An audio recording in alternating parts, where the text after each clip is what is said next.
네, 사도행전 18장 1절에서 4절까지 한 목소리로 같이 읽겠습니다.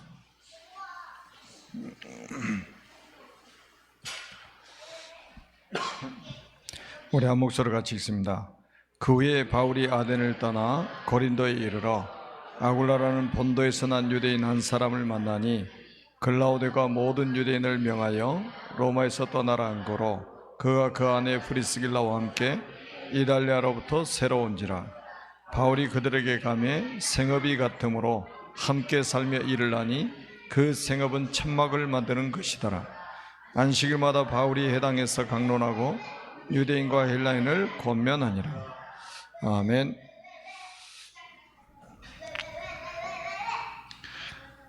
재창조의 재창조를 아는 사람들입니다.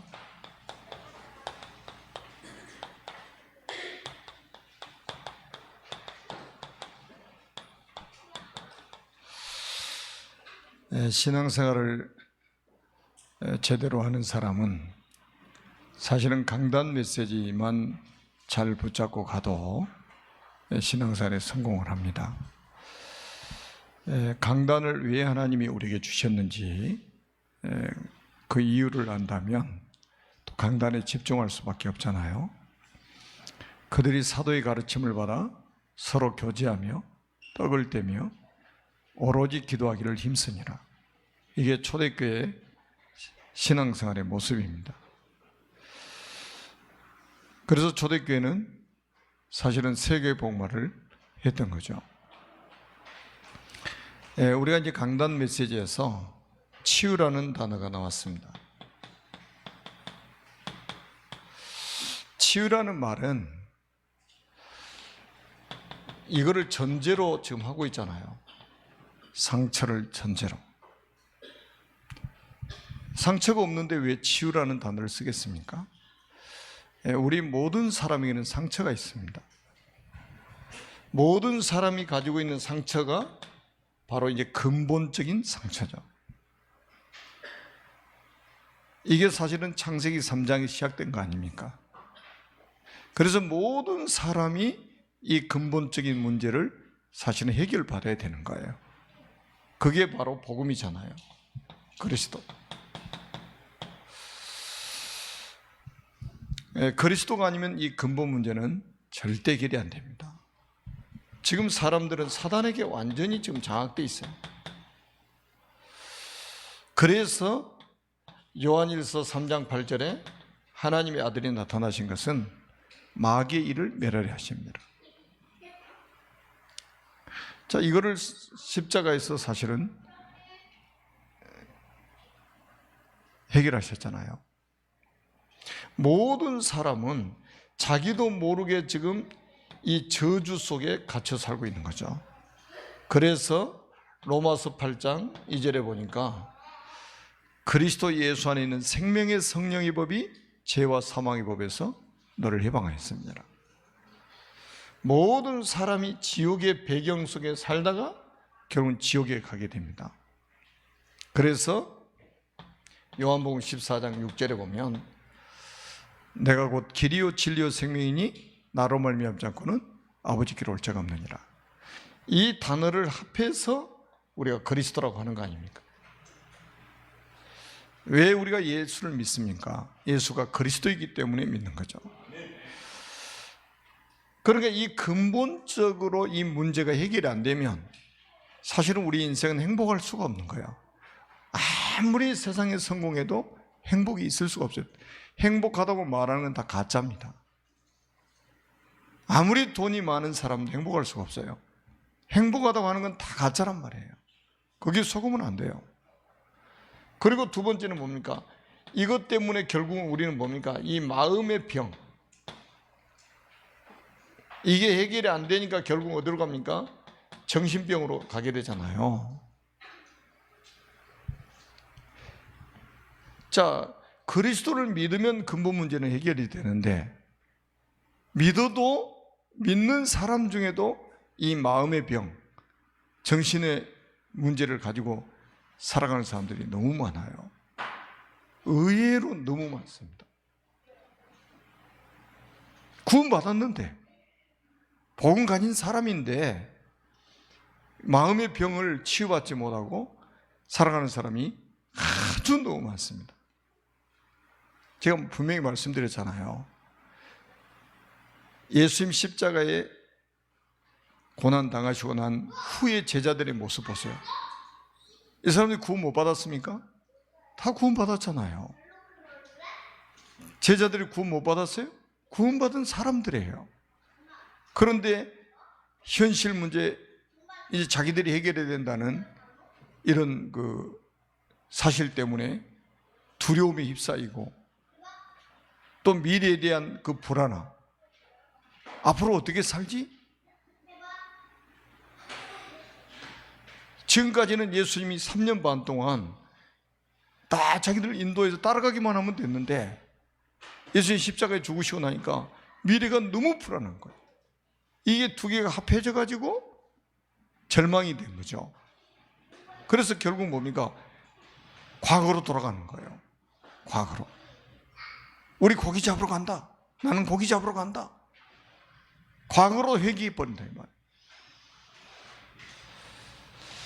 그래서 우리는 어떤 그리스도를 만나야 되느냐? 부활하신 그리스도를 만나야 돼요.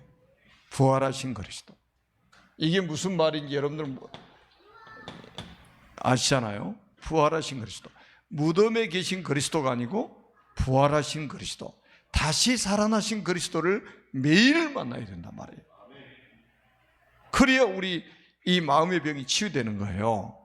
그래서 제가 세 가지 포인트를 말씀드렸잖아요. 실제적으로 이 부활하신 주님이 우리를 어떻게 찾아오신다고요?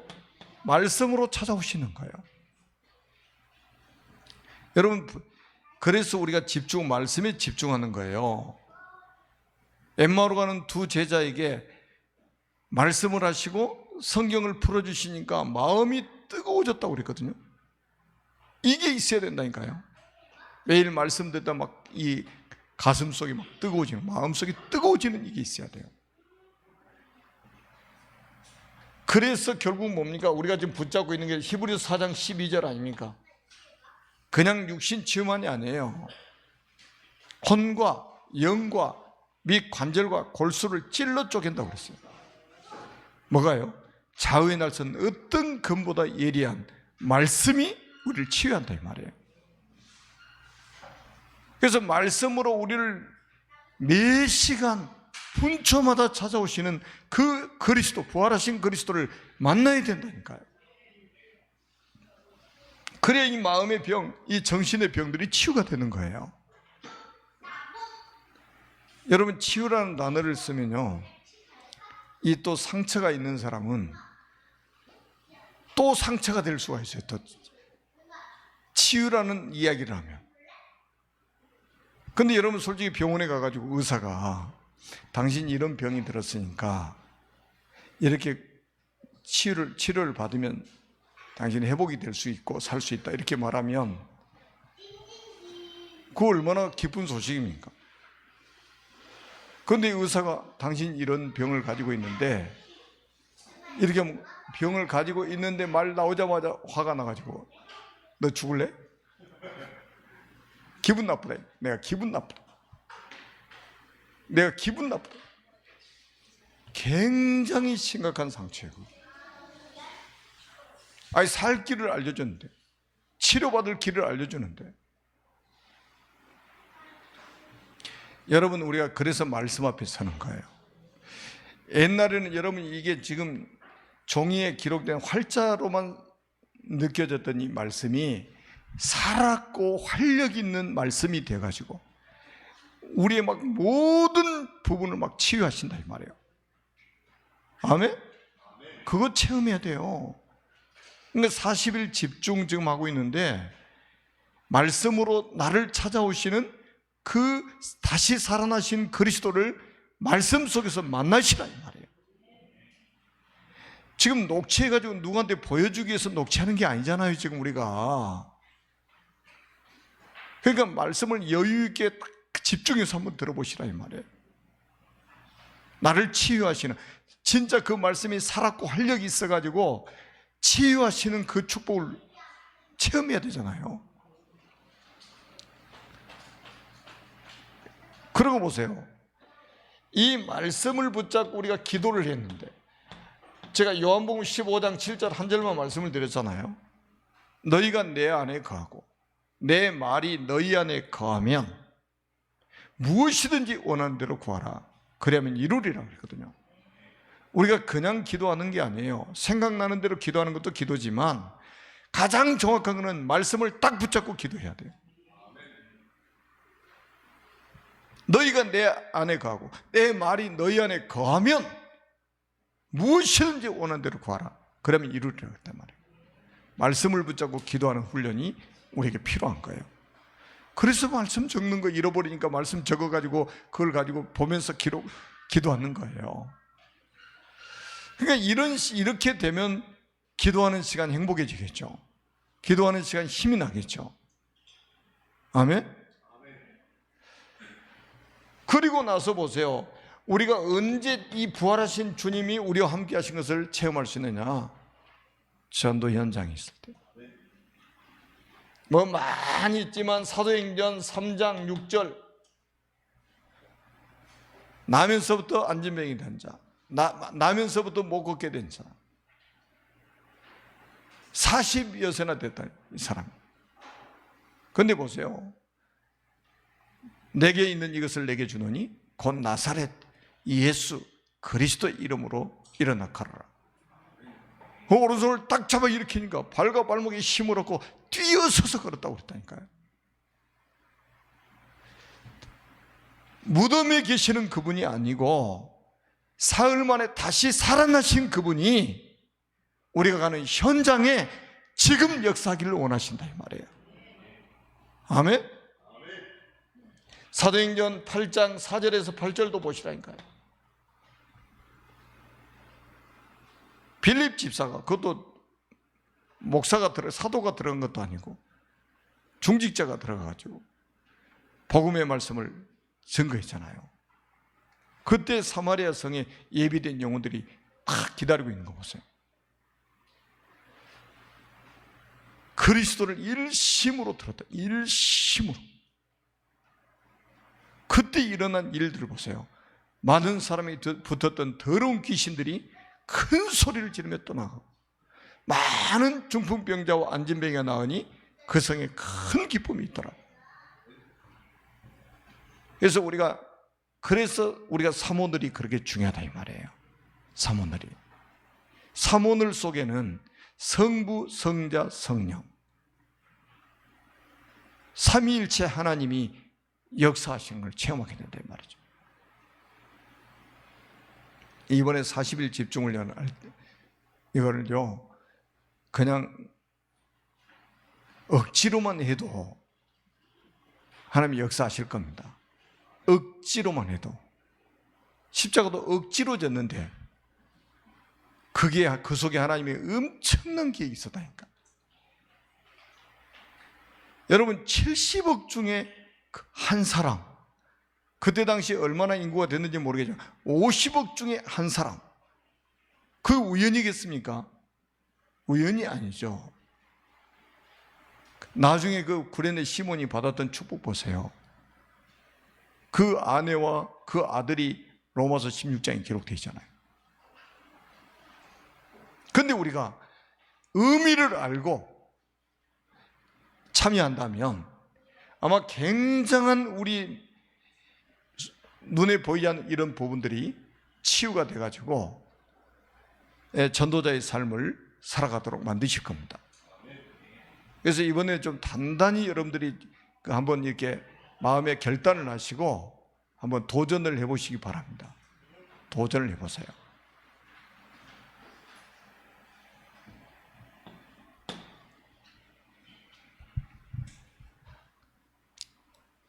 저는 그래서 제가 이제 뭐 목사이기 때문에 막 의무적으로 막 이렇게 하는 게 아니고 저는 항상 제 마음의 자세는 그래요. 하나님 앞에는 자녀의 신분 가지고 다른 계급장이 필요 없어요. 하나님 앞에 다 자녀예요. 자녀의 신분을 가지고 하나님 말씀을 받는 거예요. 그래야 내가 살죠. 하나님 말씀만이 나를 살 수 있다 이 말이에요. 그것도 부활하신 그리스도께 지금 말씀으로 나를 찾아오셔서 나를 살리신다, 나를 치유하신다 이 말이에요. 그러니까 보세요, 나중에 보세요. 지금 삶이 다 무너져 있다. 삶이. 제자들도 보세요. 완전히 옛날로 다 돌아가 버렸다. 완전히 우왕좌왕, 갈팡질팡. 예수님 딱 십자가에 죽고 돌아가시고 나니까 진짜 갈팡질팡 우왕좌왕. 그런데 이 제자들 부활하신 주님을 만나가지고 그야말로 이 전도의 여정을 다시 살아가도록 하나님이 역사하셨잖아요. 완전히 이게 삶에 치유된 거예요. 전도의 여정, 전도의 여정을 살아가는 게 삶의 치유예요. 옛날에는 그냥 먹고 살기 위해서 몸부림치던 그 인생이 이제는 전도의 여정을 살아간다. 언약의 여정을 내가 살아가게 된다. 이게 얼마나 큰 치유입니까?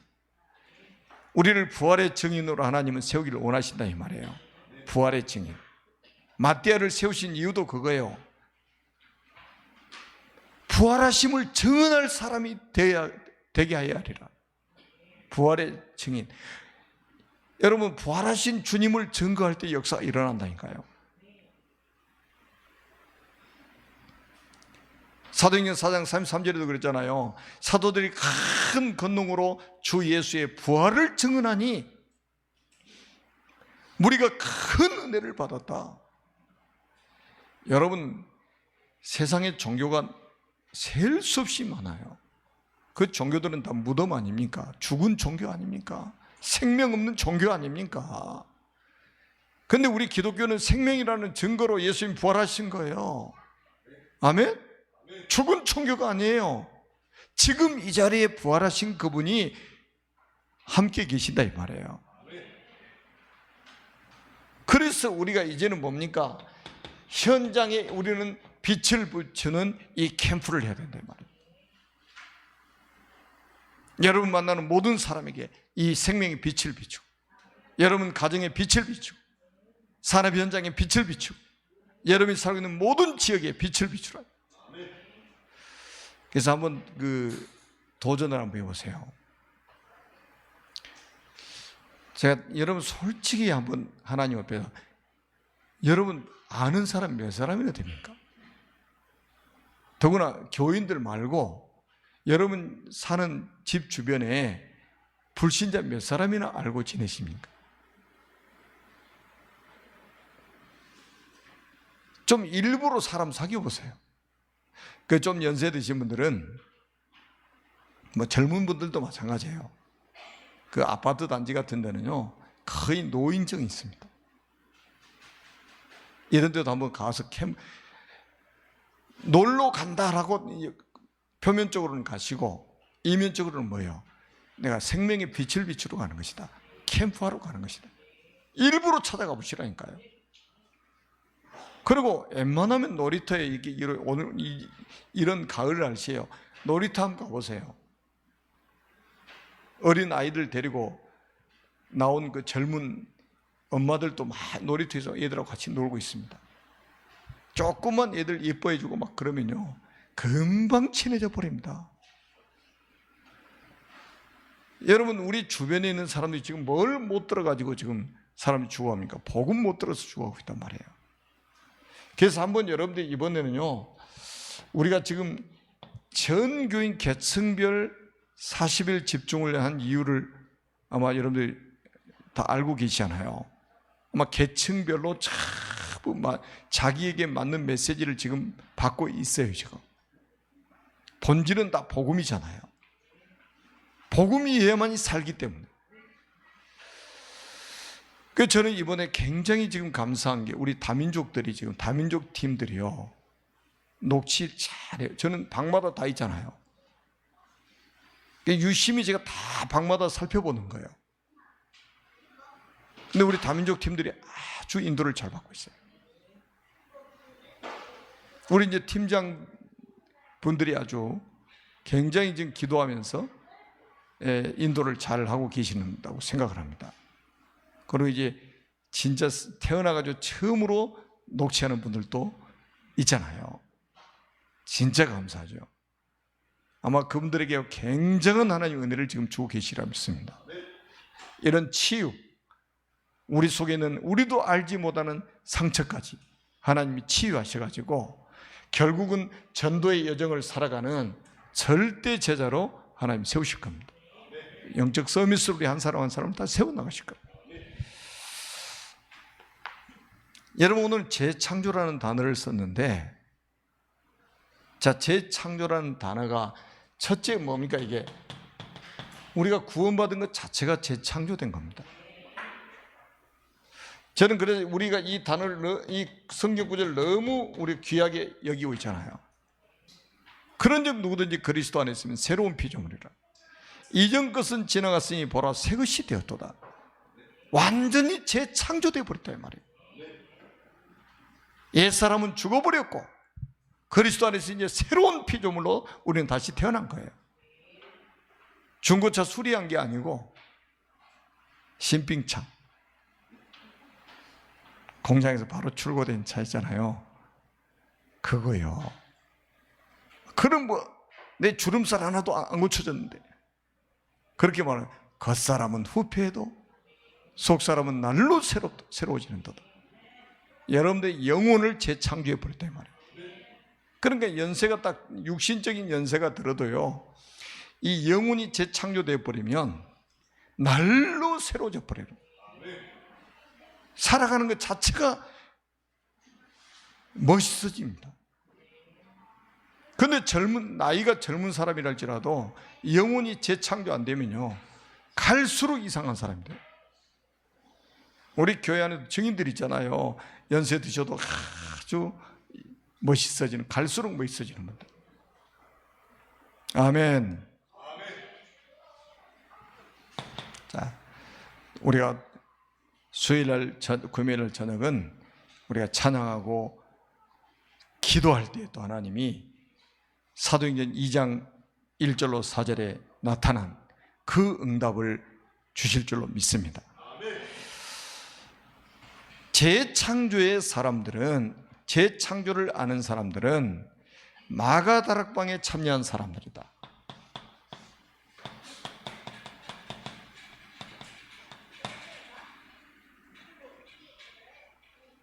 마가다락방에 참여한 사람들은 뭐를 체험했습니까? 사도행전 2장 1절로 4절을 체험했습니다. 오순절 날이 이미 이르며. 자, 그래서 우리가 좀 이게 언약을 지금 이 사람들은 어떤 사람인지 여러분 잘 아시잖아요. 사도행전 1장 14절 이 축복을 누렸잖아요. 이 사도행전 1장 14절 속에는 138이 담겨져 있다니까요. 그리스도 하나님의 나라와 성령 충만, 이 언약이 담겨 있는 게 사도행전 1장 14절이에요. 오로지 기도에 힘썼다. 뭘 붙잡고? 언약 붙잡고. 그랬더니 불의 혀같이 갈라지는 것이 각 사람이 임하에 있더니 다 같이 성령의 충만함을 받고. 여러분, 이번에 우리 정교인 계층별 40일 집중 다 같이 이게 얼마나 중요합니까? 다 같이. 저는 237 전도 강사 훈련에 가가지고도 거기서도 시간만 나면 녹취하고 집중해 말씀 들으니까 얼마나 감사합니다. 이 대열에 내가 있다는 것 자체가 기적이고 감사한 거예요. 우리 교회가 이 대열에 있다는 것 자체가 진짜 기적이고 은혜라니까요.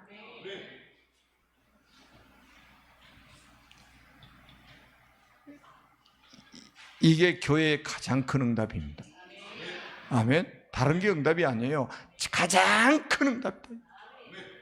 이거 체험해야 된다니까요. 여러분, 이 체험을 하지 않으면요, 이상하게 교회 헛소리합니다. 우리 교회는 헛소리하는 사람이 없죠. 나는 참 감사한 게 우리 교회 불신앙하는 사람들이,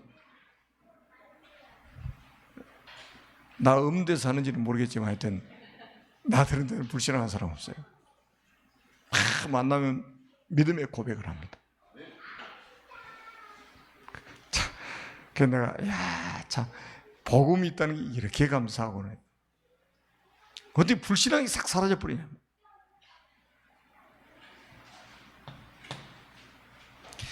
내가 불신앙의 말을 하면서도 그게 부끄러운 줄도 모르고 한다면 진짜 그거야말로 영적 문제잖아요. 우리가 순간순간 불신앙 안 해도 하고 나면 막 후회가 되고 막 금방 깨달아져 가지고 막 부끄럽고 막 그래야지 이게 정상 조금 살아있는 사람이지. 나는 요즘 뉴스 보면요, 이 뉴스 이게 진짜 전 국민을 스트레스 받게 만드는 거. 자, 로마에서 온 산업인 중직자였습니다.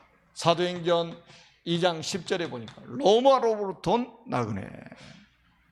여기에 사도행전 18장 1절로 4절에 브리스길 아굴라 보고 왔을 것이다. 놀라운 일이죠. 하필 이 자리에 누구의 역사입니까? 하나님의 역사죠. 사도행전 2장 41절에 3천 제자 일어났대요. 여러분 솔직히요, 예수님이 뭘 남겨놓고 가셨죠? 제자 남겨놓고 가셨잖아요. 이게 열쇠입니다. 제자 남겨놓고 가셨단 말이에요. 무리를 남겨놓으신 게 아니고 제자를 남겨놓으셨어요. 몇 명 남기셨어요? 최종적으로 120명 딱 남았잖아요. 마가다락방에 120명 모였잖아요. 12사도 하나 자살하고 또 마띠아가 가입했죠. 그리고 70인 제자 다 포함해서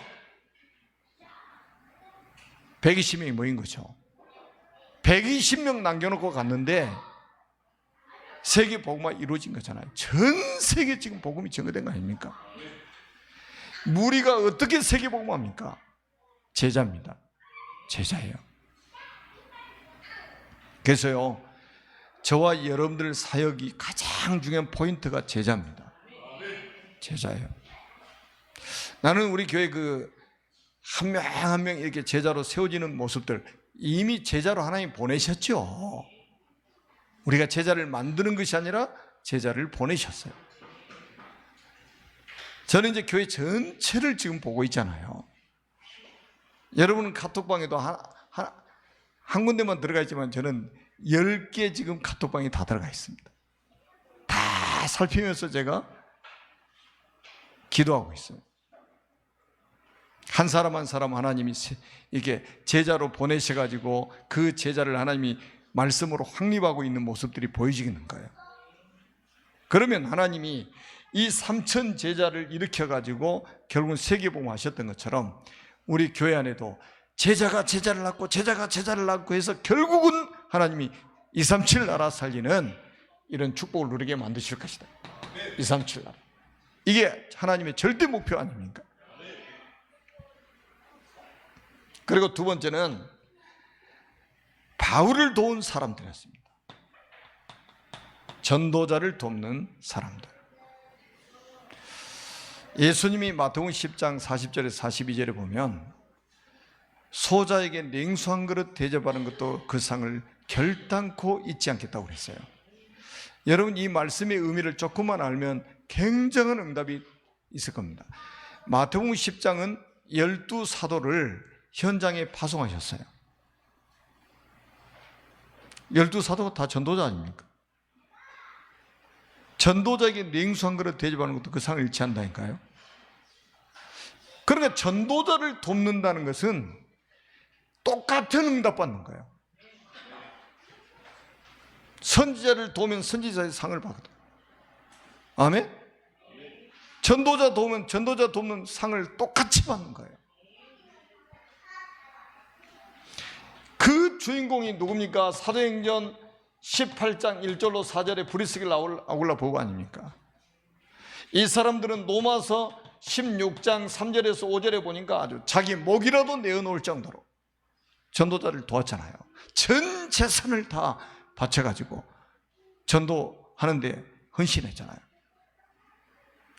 자기의 목까지도 내놓을 정도로. 참 이게 지금 누가 보낸 사람들이에요? 하나님이 보낸 사람들이죠. 이들은 뭡니까? 바울의 동역자. 바울의 동역자이다. 완전히 이 사람들은 자기들의 전문성을 가지고 전도자를 도왔습니다.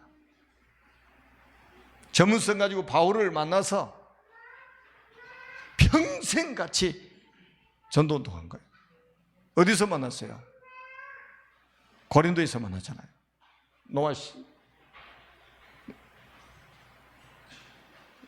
사도행전 18장에 보니까 고린도에서 만났어요.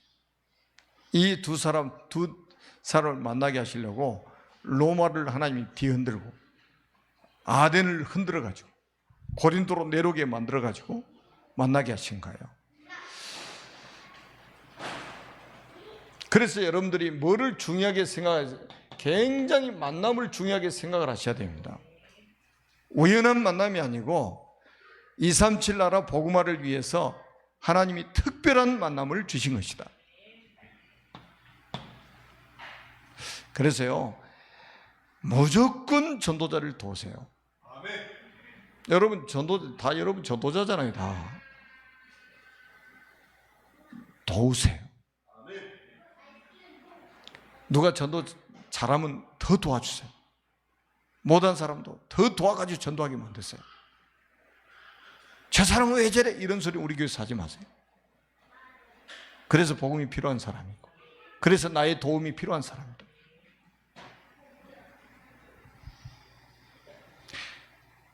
자, 로마 복음화의 주역들이었다. 이 사람들은 참 멋있는 단어가 나오죠. 배배. 로마서 10장 1절로 2절. 배배. 이 사람은 뭐예요? 보호자. 전도자의 보호자. 참 멋있는 단어죠. 전도자를 보호한다. 이게 굉장한 축복이잖아요. 전도자를 보호한다. 그러니까 여러분들 예수님이 이렇게 말씀하셨어요.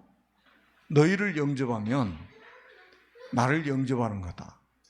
나를 영접하는 것은 나 보내신 아버지를 영접하는 것이다. 너희를 거절하면 나 거절하는 거야. 나를 거절하는 것은 나를 보내신 아버지를 거절한 거야. 이게 우리 정체성이잖아요. 여러분 정체성이 회복돼야 된다니까요. 여러분이 얼마나 중요한 사람이냐. 여러분이 가는 곳에 주님이 가는 거 똑같아 이 말이에요. 여러분을 영접하는 사람은 주님 영접하는 건 똑같은 거예요.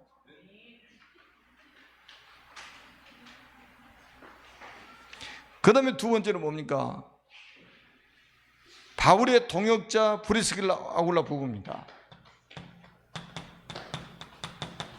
브리스가 아굴라 부부죠. 이 사람들은 동역자로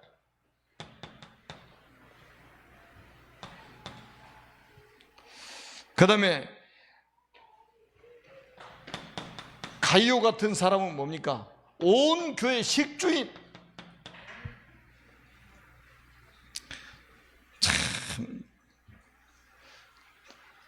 참, 온 교회 식주인 이 단어가 얼마나 좋습니까? 지금은 좀 두루뭉술하게 교회를 돌보아 주는 사람.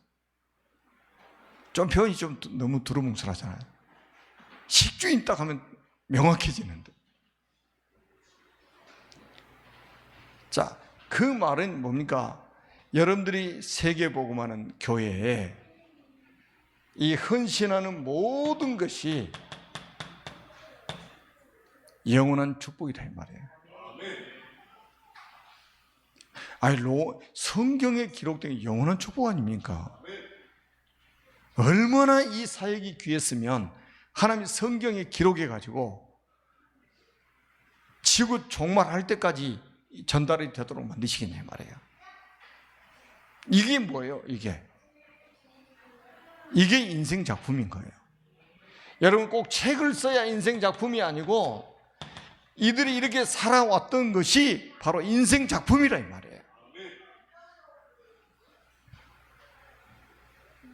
먹다, 자다, 죽다. 아이고, 치사하지. 우리 인간이 먹다, 먹으러 태어났습니까? 자다, 자기 위해서 태어났습니까? 죽다. 비문에 이렇게 쓰인다면 얼마나 비참합니까?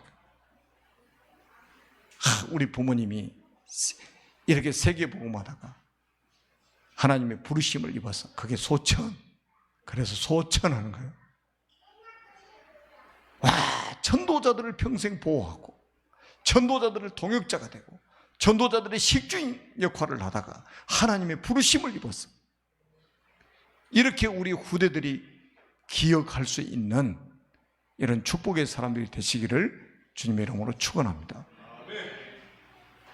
다 보고 있어요. 이 렘넌트들이 저렇게 돌아다니잖아요. 돌아다니면서 다 봅니다. 윤지가 저번에 그러더라고. 누가 오더니까 저기 녹취하고 있는데 왜 선생님 예배 시간에 컴퓨터 하고 있어요? 지는 막 돌아다니면서 다 보고 다니는 거예요.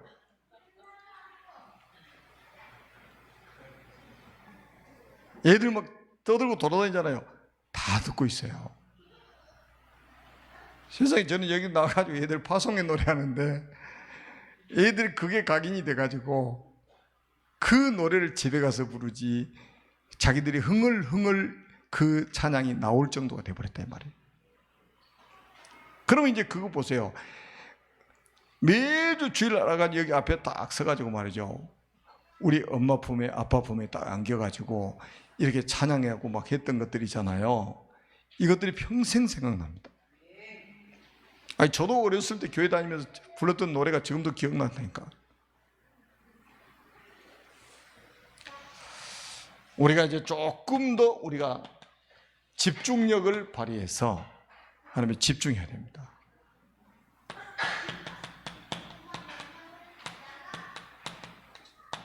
이 계층별이라는 단어를 제가 그래서 공식 명칭을 제가 딱 쓰도록 자꾸 이야기를 하잖아요. 정교인, 계층별, 40일, 집중훈련. 길어도 이렇게 해야 돼요, 우리. 길어도. 자, 저는 이걸 시작하면서 우리 추석 명절 캠프 있었죠, 가족들. 그죠? 또 뭐 있었어요? 우리 대학 청년부 영성 합숙훈련이 있었죠. 그리고 이거 하다가 또 저는 이제 중화권 수련회 또 파송 메시지 하러 갔었죠. 이거 하는 중에 237 센터에서 237 전도 강사훈련에 제가 갔다 오잖아요. 그러니까 의미가요 완전히 다른 거예요. 지금 요거 하다 가니까 이 속에서 다 이루어지고 있단 말이에요 지금. 그래서 제가 한동안 계속 생각하고 있었는데 딱 확정하고 돌아온 게 있어요. 우리 에크 선교원 TCK 선교원을 이름 개명한다 이제. 237 서밋스쿨로 바로 결정해 버렸어요. 그래서 전도자 그러더라고요. 모든 스케줄 속에 237을 넣으라고 하더라고요. 그래 우리가 세계 복음하려면 전국에 전 세계에 있는 전도자들이 용어까지도 같이 써야 된다. 아멘? 그래서 우리 이제 공식 명칭, 우리 에크 선교원, TCK 선교원의 명칭은 이제 과거로 이제 묻히고 그걸 발판으로 삼아서 우리는 237 서밋 스쿨입니다. 그래서 이제 공식 명칭을 그렇게 사용하세요. 이것도 써드려야죠.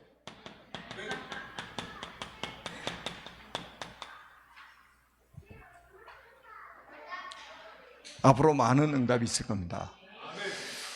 지금 우리 이민자 TCK들 지금 하고 있는데 출석하는 아이들이 17명입니다. 지금 우리가 강구를 합니까? 뭐를 합니까? 자기들 발로 다 찾아와요. 근데 아이들이 얼마나 지금 달라지고 있냐? 놀면서 찬양한다니까요. 놀면서. 그 할머니들이 얼마나 좋아하는지 몰라요. 연신 감사돼 우리한테. 절호의 기회입니다. 그래서 이제는 그냥 네 교회, 네 자녀, 내 자녀 어디 있습니까? 지금 이 나라 저 나라 사람이 어디 있습니까? 지금 하나님이 준비하는 이 렘넌트들을 서밋으로 우리가 키우는 것이 하나님 우리에게 주신 천명 아닙니까? 아멘. 그래서 이 축복을 우리 교회가 지금 누리고 있는 것입니다. 여러분이 누리고 있는 거예요. 여러분의 기도 속에서 응답으로 하나님 주신 것들입니다. 우리 다 같이 기도하겠습니다. 살아계신 하나님 아버지, 은혜를 진심으로 감사합니다. 우리 교회를 237 복음화를 위해서 하나님이 세워주신 것 감사합니다. 우리 모든 성도님들이 237 나라 살리는 주역이 되도록 주님 축복해 주옵소서. 이 시간 이후에 하나님 앞에 찬양하고 기도할 때에 우리의 목소리가 하나님 귀에 들려지도록 하나님 보좌를 움직이는 찬양과 기도가 되도록 성령께서 역사해 주옵소서. 이 시간에도 사흘 만에 다시 살아나신 그리스도께서, 부활하신 그리스도께서 찬양 중에 함께 하시고 우리 기도 속에 함께하여 주옵소서. 그래서 우리 눈에 보이지 않는, 우리도 알지 못하는 상처들이 치유되는 밤이 되게 하여 주옵소서. 주 예수 그리스도의 이름으로 간절히 기도드립니다. 아멘.